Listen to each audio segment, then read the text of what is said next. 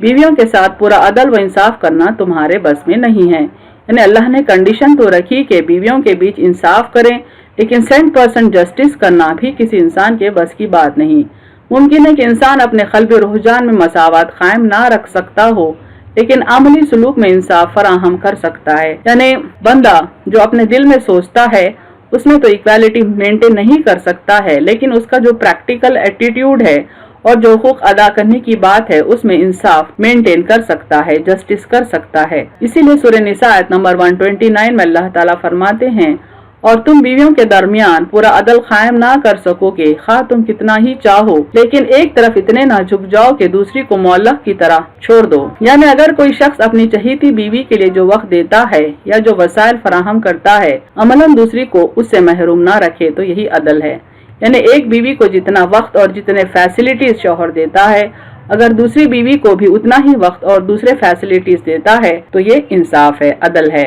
آیت کا آگے کا فریز ہے، او ما ملکت ایمانکم ذالک ادنی الا تعولوا، یا تمہارے ہاتھ جن کے مالک ہیں یہ اس کے قریب ہے کہ تم ظلم نہ کرو۔ یہاں باندیوں کا ذکر ہو رہا ہے، یعنی سلیو گرلز کا ذکر ہو رہا ہے۔ غلامی کا طریقہ اسلام سے پہلے سے ہی موجود تھا، اسلام نے اس کو آہستہ آہستہ ختم کیا تاکہ ان کے لیے متبادل راستہ موجود رہے۔ یعنی اسلام نے غلامی کو انکریج نہیں کیا بلکہ ڈسکریج کیا، اور غلاموں کو آہستہ آہستہ ریلیز دینے کے انسٹرکشنز دیے تاکہ سڈن ریلیز کرنے سے ان پر کوئی مصیبت نہ آ پڑے۔ جنگوں میں جو لوگ قید ہو کر آتے تھے وہ عموماً غلام بنا لیے جاتے تھے، چونکہ جنگوں کے دوران دشمنوں کے ساتھ کوئی معاہدہ یا کوئی قانون باقی نہیں رہتا، نہ جان کی امان ہوتی اور نہ آبرو کی۔ اسلام سے پہلے اسیران جنگ یعنی جو قید ہو کر آتے تھے ان میں عموماً تمام مرد مار ڈالے جاتے اور عورتیں سپاہیوں میں تقسیم کر دی جاتی تھی۔ یعنی اسلام سے پہلے لوگوں کا یہ رواج تھا کہ جنگ میں قید ہو کر آنے والے مرد حضرات کو تو جان سے مار دیتے اور عورتوں کو